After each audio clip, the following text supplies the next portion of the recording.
Halo teman-teman, perkenalkan kami dari kelompok 3 akan membahas tentang kekerasan terorganisir dan konflik sosial yang terjadi pada tahun 1965 sampai 1966. Sebelumnya, perkenalkan saya Masli Siombing dengan nomor induk mahasiswa 3233121046.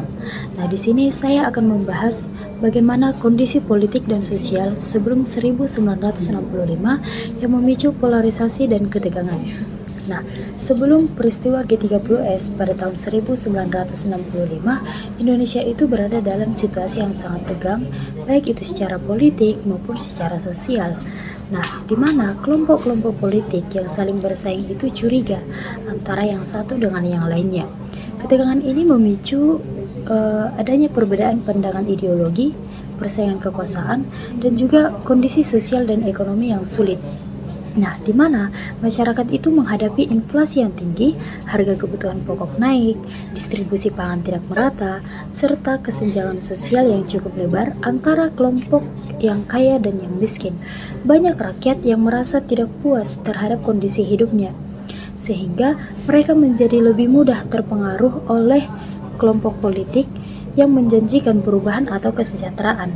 Nah, ketegangan ini terlihat dalam hubungan antar kelompok masyarakat, baik itu berdasarkan politik, agama, maupun wilayah yang memunculkan rasa saling curiga. Dalam konteks politik, ada 3 kekuatan besar yang berperan penting dalam membentuk dinamika konflik ini, yaitu yang pertama adalah PKI, yang kedua adalah Angkatan Darat, dan yang ketiga adalah Presiden Soekarno. Nah, yang pertama adalah peran dari Partai Komunis Indonesia. Pada saat itu, PKI ini berada pada puncak perkembangan pengaruhnya di Indonesia. Nah, di mana partai ini aktif untuk membangun organisasi massa seperti Pemuda Rakyat, Gerwani, buruh, dan juga organisasi petani yang berperan sebagai sayap sosial dan politik untuk memperluas pengaruhnya di masyarakat.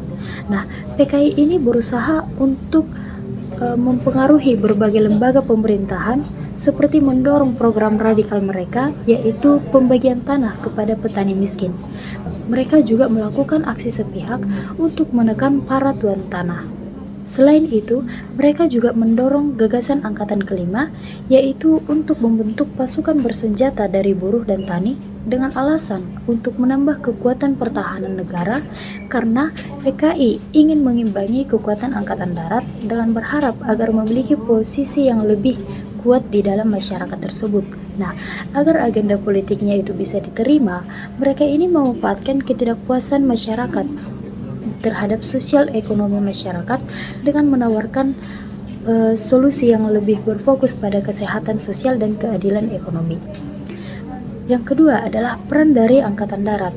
Nah, peran Angkatan Darat memainkan peran sebagai kekuatan politik konservatif atau mempertahankan keadaan yang berupaya untuk mengimbangi laju radikalisasi yang didorong oleh PKI tersebut, di mana Angkatan Darat ini tidak hanya melihat PKI itu sebagai ancaman ideologis saja, tetapi juga merupakan ancaman terhadap stabilitas negara dan kewibawaan militer mereka, di mana Angkatan Darat ini merasa terancam oleh pertumbuhan PKI karena dianggap bisa mengambil alih kekuasaan secara paksa. Nah, sehingga militer ini khawatir bahwa pengaruh PKI yang semakin kuat di masyarakat dan pemerintahan akan melemahkan posisi mereka. Para pemimpin Angkatan Darat seperti Aha Nasution dan sejumlah jenderal lainnya itu menolak keras usulan Angkatan Kelima dan mengkhawatirkan aksi sepihak yang sering dilakukan oleh kader-kader PKI di desa-desa. Nah, Angkatan Darat juga takut bahwa kalau PKI itu akan mempunyai kekuatan persenjataan sendiri. Angkatan Darat juga menganggap bahwa usulan PKI mengganggu struktur militer resmi. Hal ini juga merupakan cara PKI untuk memperkuat posisi politiknya dengan membangun pasukan bersenjata sendiri.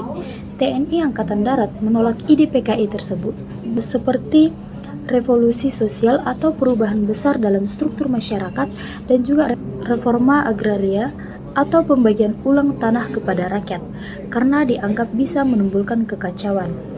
Nah, yang ketiga adalah peran dari Presiden Soekarno.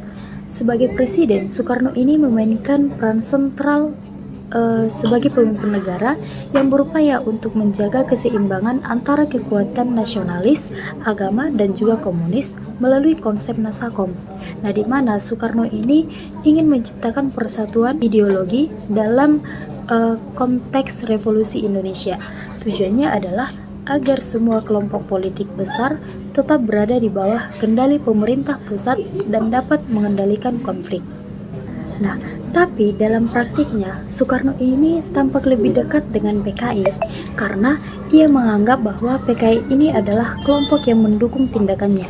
Akhirnya PKI merasa diberi ruang untuk berkembang, sementara Angkatan Darat dan kelompok Islam itu merasa bahwa posisinya terancam karena Soekarno ini membatasi ruang gerak mereka agar tidak mengancam kepemimpinannya.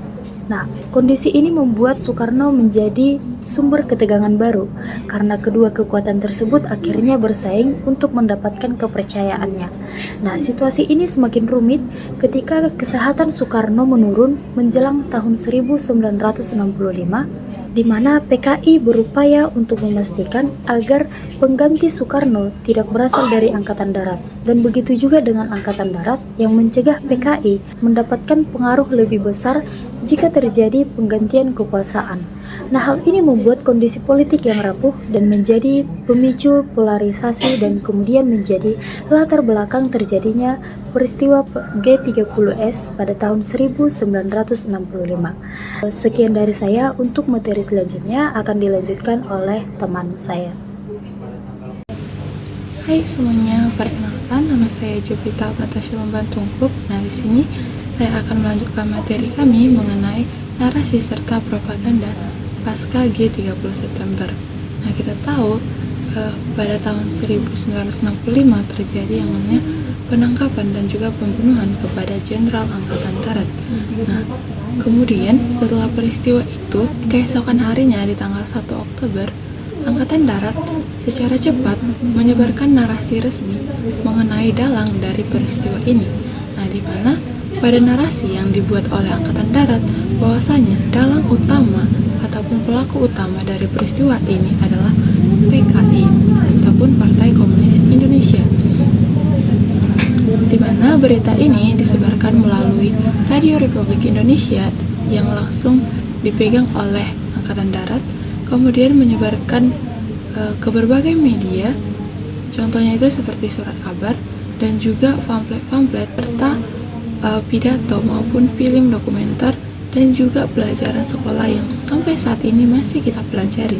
Namun dalam bukunya John Rosa menyebutkan narasi ini sebenarnya tidak hanya menyampaikan informasi saja, melainkan Angkatan Darat berusaha menyebarkan narasi ini sebagai bentuk propaganda kepada masyarakat.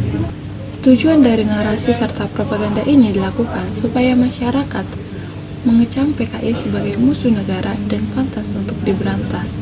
Nah, contoh propagandanya itu adalah Gerakan Wanita Indonesia ataupun Gerwani yang merupakan bagian dari PKI. Disebutkan bahwasanya mereka melakukan kekerasan kepada para jenderal, dan disebutkan juga bahwasanya para Gerwani ini menyilet mata dari para jenderal dan melakukan kekerasan dengan sangat kejam.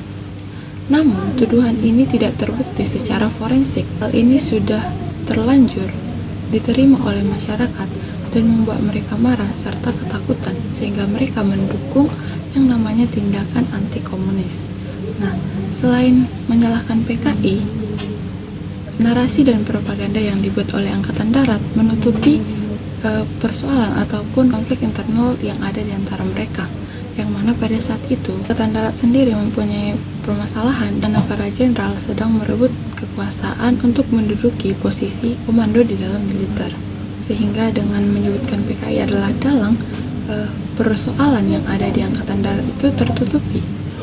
Semua pemberitaan yang disebarkan itu harus sesuai dengan izin dari militer, baik dari Radio Republik Indonesia, dari media seperti surat kabar. Hal ini sampaikan bahwasanya PKI itu adalah pemberontak. Contohnya itu surat kabar militer bersenjata dan juga kabar Yuda.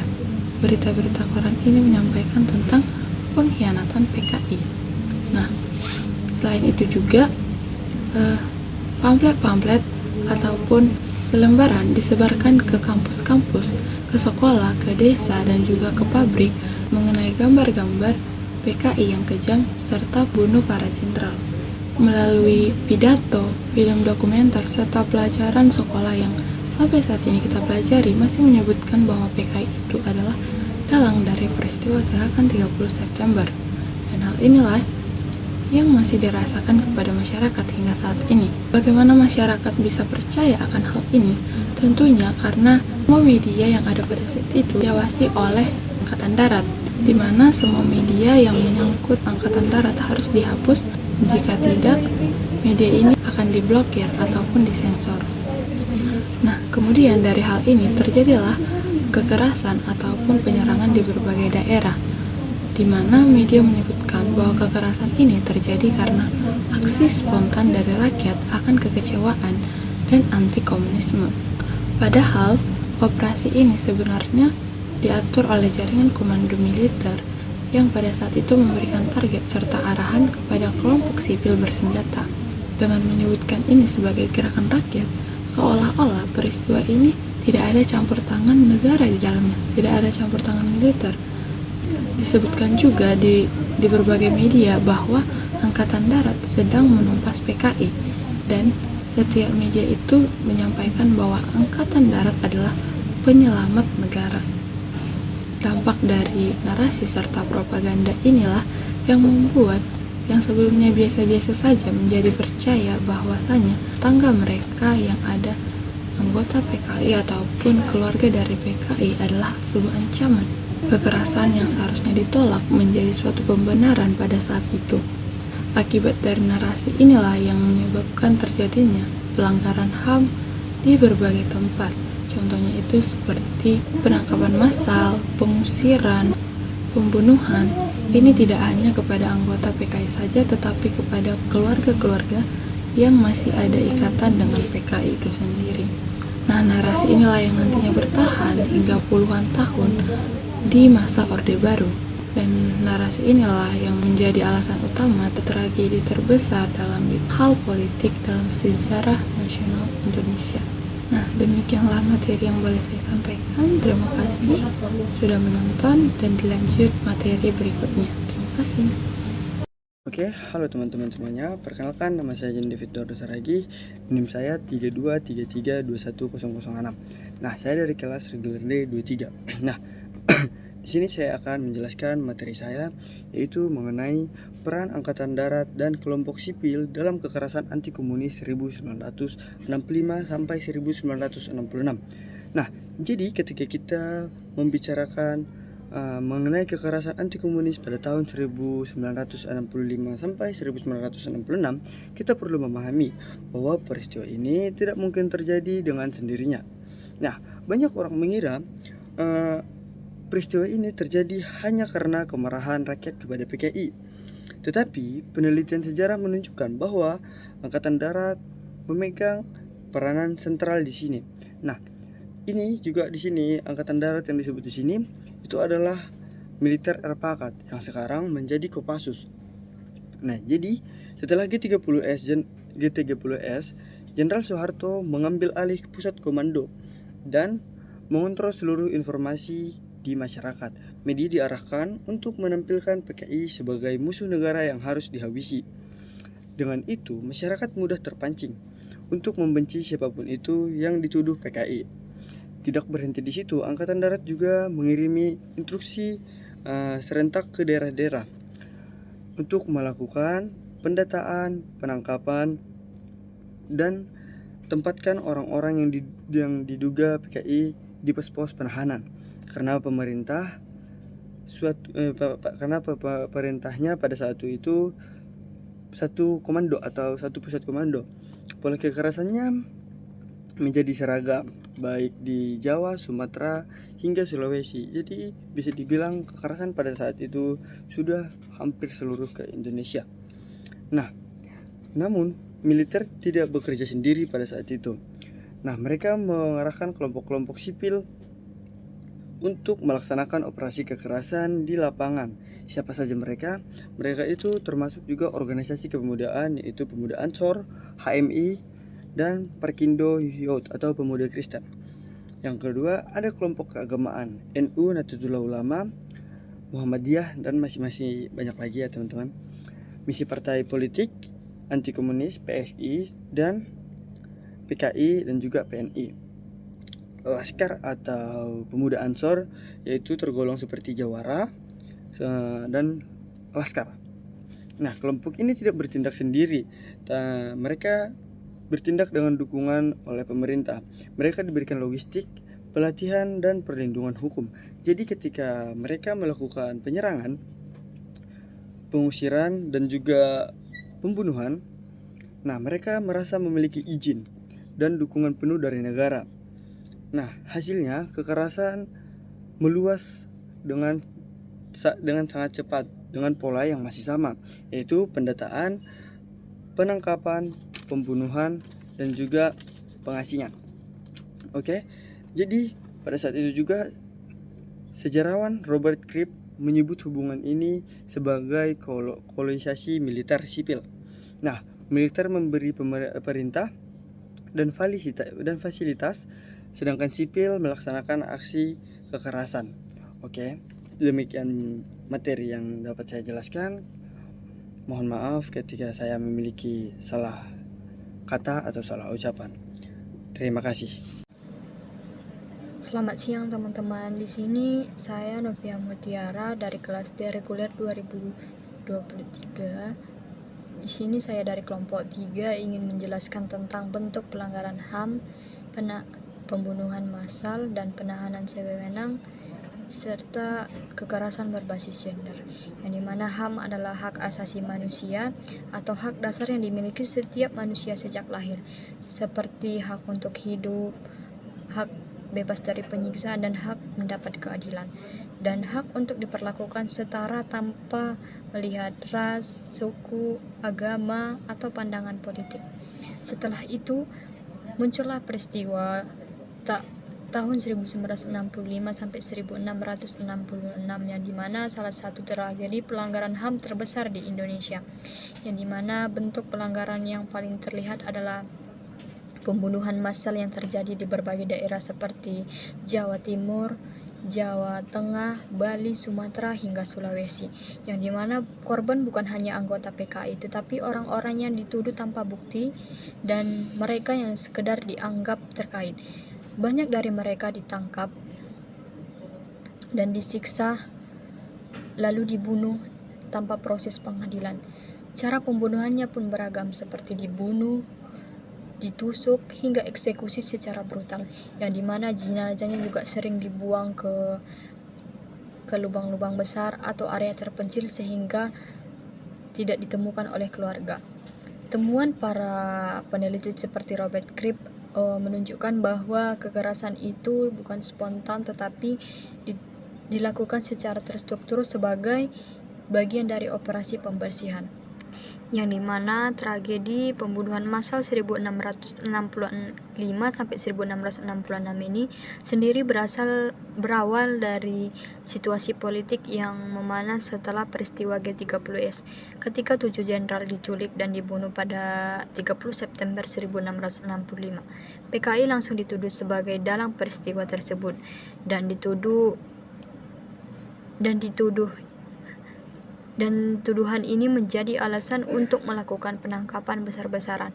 Sebelum peristiwa itu pun, hubungan antara kelompok kiri dan kelompok anti komunis sudah sangat tegang, sehingga ketika G30S terjadi, suasana langsung berubah menjadi kekerasan terbuka, yang dimana propaganda anti komunis yang disebarkan lewat media, pidato, dan kampanye negara semakin memperbesar rasa takut masyarakat dan mendorong pembenaran untuk melakukan pembersihan. Dan setelah itu militer menjadi aktor utama operasi penangkapan pembunuhan di berbagai daerah. Selain aparat, kelompok sipil seperti Pemuda Ansor, Banser, Pemuda Pancasila, dan berbagai kelompok bersenjata non-negara ikut dilibatkan dalam aksi penyerangan terhadap orang-orang yang ditangkap, orang-orang yang dianggap komunis. Selain pembunuhan, bentuk pelanggaran HAM lainnya adalah penahanan sewenang terhadap lebih dari 1 juta orang, yang dimana para tahanan ditempatkan di kem-kem penahanan, markas militer, kantor polisi, bahkan bangunan darurat yang disulap menjadi tempat interogasi. Mereka ditahan tanpa proses hukum dan tidak diberi akses ke pengacara, dan tidak tahu alasan pasti kenapa ditahan. Selama penahanan, mereka mengalami perlakuan buruk seperti kelaparan, penyakit, kerja paksa, pemukulan, dan penyiksaan. Banyak dari mereka baru dibebaskan bertahun-tahun kemudian, bahkan ada yang tetap ditahan sampai awal 1970-an. Penahanan ini tidak hanya menghancurkan hidup para korban, tetapi juga memberi dampak panjang pada keluarga karena dicap sebagai keluarga ex-PKI.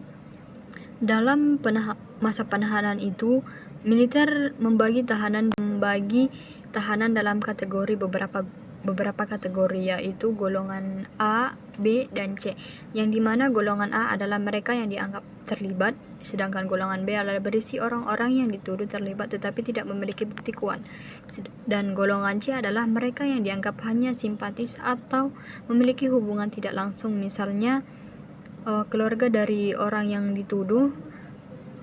Tahanan golongan B dan golongan C yang lebih besar dan bagian dari mereka ditahan bertahun-tahun tanpa kepastian hukum serta mengalami penyiksaan, penyakit, kerja paksa, dan kondisi hidup yang sangat buruk. Dan yang paling sering dilupakan adalah terjadinya kekerasan berbasis gender yang terutama terhadap perempuan. Penelitian Ani Polman dan laporan Komnas Perempuan menunjukkan bahwa banyak perempuan mengalami penyiksaan seksual, mulai dari pemerkosaan, pelecehan, perintah untuk membuka baju, hingga dijadikan penghibur atau dipaksa menikah. Banyak perempuan yang sebenarnya tidak terlibat politik tetapi ditangkap hanya karena hubungan keluarga dengan orang yang dituduh PKI. Perempuan-perempuan yang aktif dalam organisasi seperti Gerwani bahkan difitnah lewat propaganda seksual yang sengaja disebarkan negara. Fitnah ini kemudian dipakai untuk membenarkan berbagai bentuk kekerasan terhadap mereka. Pola kekerasan seksual tersebut bukan terjadi terpisah-pisah, tetapi secara sistematis, yang dimana untuk merendahkan martabat dan posisi sosial perempuan yang dianggap dekat dengan kelompok kiri. Kekerasan seksual dipakai sebagai strategi untuk mematahkan jaringan sosial dan organisasi kiri, terutama Gerwani, yang dimana perempuan Gerwani difitnah melalui propaganda sebagai bidang kelamin dan tidak bermoral, sehingga masyarakat menerima kekerasan terhadap mereka tanpa mempertanyakan kebenaran narasinya. Dan tuduhan palsu ini sengaja dibuat untuk menggambarkan gerakan kiri sebagai ancaman terhadap moral dan budaya Indonesia, sehingga menghancurkan legitimasi mereka di mata publik.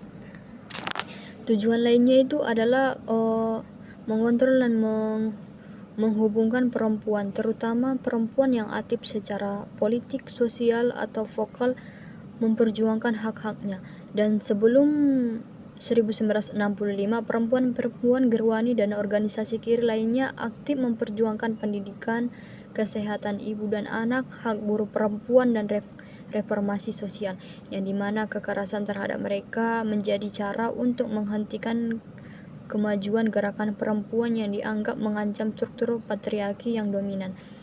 Dan kekerasan berbasis gender ini juga digunakan untuk menciptakan ketakutan massal, yang dimana ketika perempuan menjadi korban baik di pelecehan, penyiksaan, maupun pemerkosaan, masyarakat menjadi takut untuk terlibat dalam politik, berbicara lantang, atau menunjukkan simpati pada kelompok kiri.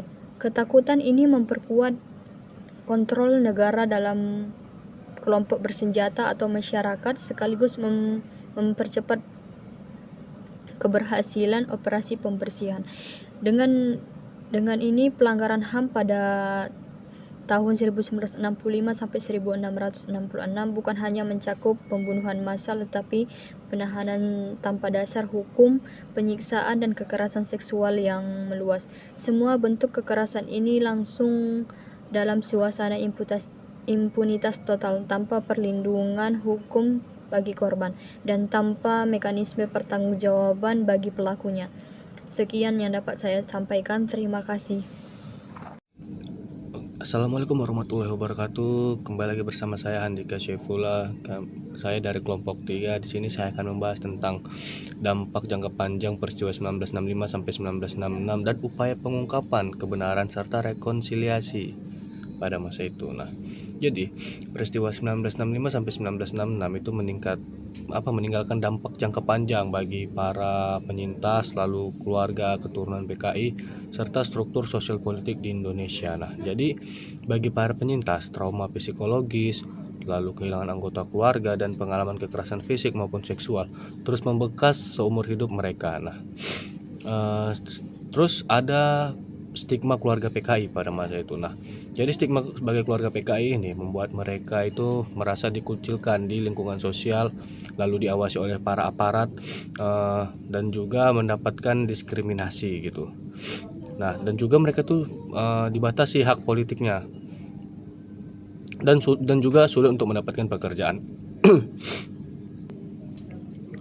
Nah, lalu banyak anak para penyintas dari keluarga PKI ini dianggap berbahaya dan juga tidak loyal terhadap negara dan juga mendapatkan diskriminasi di lingkungan sekolahnya. Nah, jadi trauma ini itu tidak berhenti pada generasi pertama, melainkan terus-menerus menurun gitu pada ke generasi berikutnya. Nah, ya itu merupakan suatu cerita yang tidak tuntas, lalu juga mereka mengalami rasa takut dan diam yang dipaksakan selama puluhan tahun. Nah, jadi secara politik, kejadian 1965 sampai 1966 ini mengubah arah Indonesia itu secara drastis.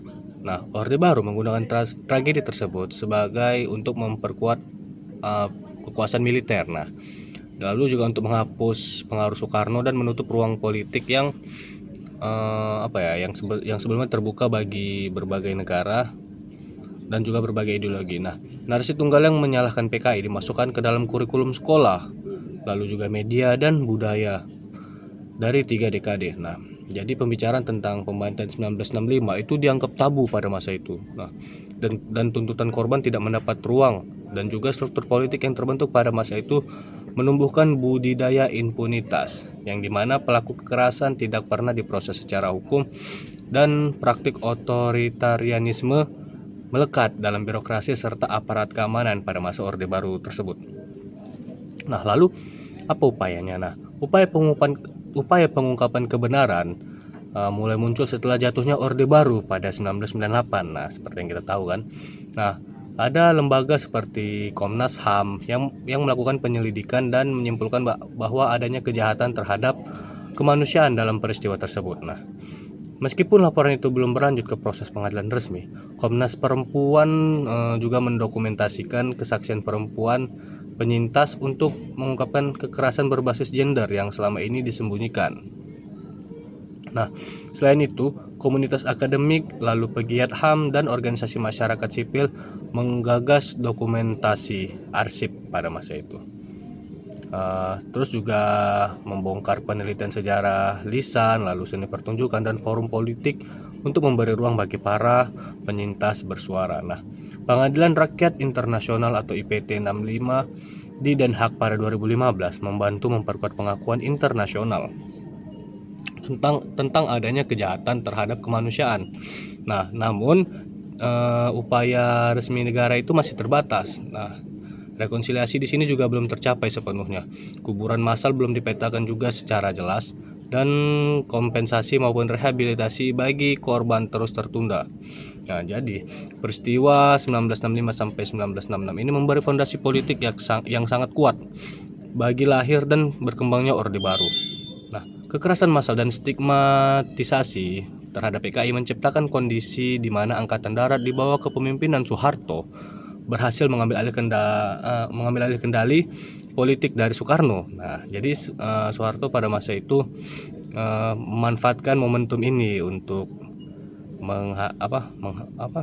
memusnahkan PKI dan juga untuk memperkecil pengaruh Soekarno. Nah, narasi bahwa Indonesia harus diselamatkan dari ancaman komunis menjadi legitimasi utama untuk membangun pemerintahan yang sangat berbeda dari era demokrasi terpimpin. Nah, dengan dukungan politik, militer langsung mengamankan posisi sentral dalam struktur negara. Mereka mengontrol mulai dari keamanan, pemerintahan daerah, ekonomi strategis, lalu penjaga keamanan, dan juga ruang publik. Nah, jadi melalui doktrin dui fungsi ABRI, militer ditempatkan bukan hanya sebagai penjaga keamanan tetapi juga sebagai aktor politik yang sah, sehingga dominasi politik mereka memiliki landasan ideologis yang tampak resmi. Nah, jadi dampak lain yang sangat penting adalah terciptanya budaya ketakutan yang digunakan Orde Baru untuk mempertahankan stabilitas politik. Nah, stigma terhadap segala sesuatu yang dianggap kir membuat masyarakat enggan untuk mengkritik pemerintah, karena kritik mudah dituduh sebagai tindakan yang subversif atau simpati terhadap komunisme. Nah, ketakutan ini juga dimanfaatkan untuk memperkuat kontrol negara terhadap media. Nah, lalu juga organisasi masyarakat, pendidikan, dan akademisi. Nah, selama puluhan tahun, narasi resmi G30S versi pemerintah disebarkan melalui film wajib. Nah, seperti yang kita tahu kan pasti di setiap tanggal 30 September kan selalu ditayangkan bahwa terjadi pembantaian G30 SPKI gitu kan. Nah, lalu di kurikulum sekolah dan indoktrinisasi ideologi P4. Nah, dengan demikian politik ingatan dipakai Orde Baru untuk melegitimasi kekuasaannya sekaligus membungkam naratif versi lain. Nah, lalu secara ekonomi, peristiwa 1965 sampai 1966 ini membuka jalan bagi penataan kembali arah pembangunan. Nah, setelah menghancurkan kekuatan politik kiri yang sebelumnya menolak investasi asing, Orde Baru mengalihkan kebijakan ekonomi Indonesia ke arah liberalisasi. Nah, dan kerjasama dengan lembaga internasional seperti IMF dan Bank Dunia. Nah, reformasi ini didukung oleh elit teknokrat yang diberi ruang oleh Soeharto dan juga membedakan Orde Baru dari era Soekarno yang lebih berorientasi nasionalis dan anti-imperialis. Nah, stabilitas politik yang tercipta melalui represi memberikan ruang bagi pertumbuhan ekonomi yang pesat pada 1970 sampai 1980-an. Nah, walaupun hal ini dibayar mahal dengan pembatasan kebebasan sipil dan akurabilitas pemerintah. Nah, dalam bidang sosial, penyingkiran jutaan warga yang dicap terkait PKI menyebabkan rekonstruksi masyarakat Indonesia itu menjadi timpang. Nah, program penataran kewaspadaan nasional, pembatasan pekerjaan, dan diskriminasi administratif membuat banyak warga kehilangan hak-haknya. Nah, kondisi ini tidak hanya memperdalam trauma kolektif, tetapi juga menciptakan kelas sosial baru, yakni warga bermasalah versus warga normal. Nah, masyarakat diajarkan untuk patuh dan tidak mempertanyakan kekuasaan. Nah, kebiasaan membungkam kritik dan patologi heuristik atau ketakutan turun-menurun menjadi warisan sosial di zaman atau di era Orde Baru. Nah, dengan demikian peristiwa 1965 sampai 1966 ini tidak hanya menyebabkan penderitaan pada masa itu, tetapi membentuk jalur sejarah Indonesia selama puluhan tahun. Nah, dampaknya terasa dalam dari tatanan politik, kebebasan sipil, ingatan kolektif, serta hubungan antar generasi. Nah, upaya untuk mengungkap kebenaran dan memulihkan martabat korban terus berjalan, tetapi perjalanan menuju rekonstruksi ini masih penuh menghadapi banyak hambatan. Nah, mungkin itu saja yang dapat saya sampaikan tentang dampak dan upaya pada peristiwa 1965 ini. Lebih dan kurang saya mohon maaf. Wassalamualaikum warahmatullahi wabarakatuh.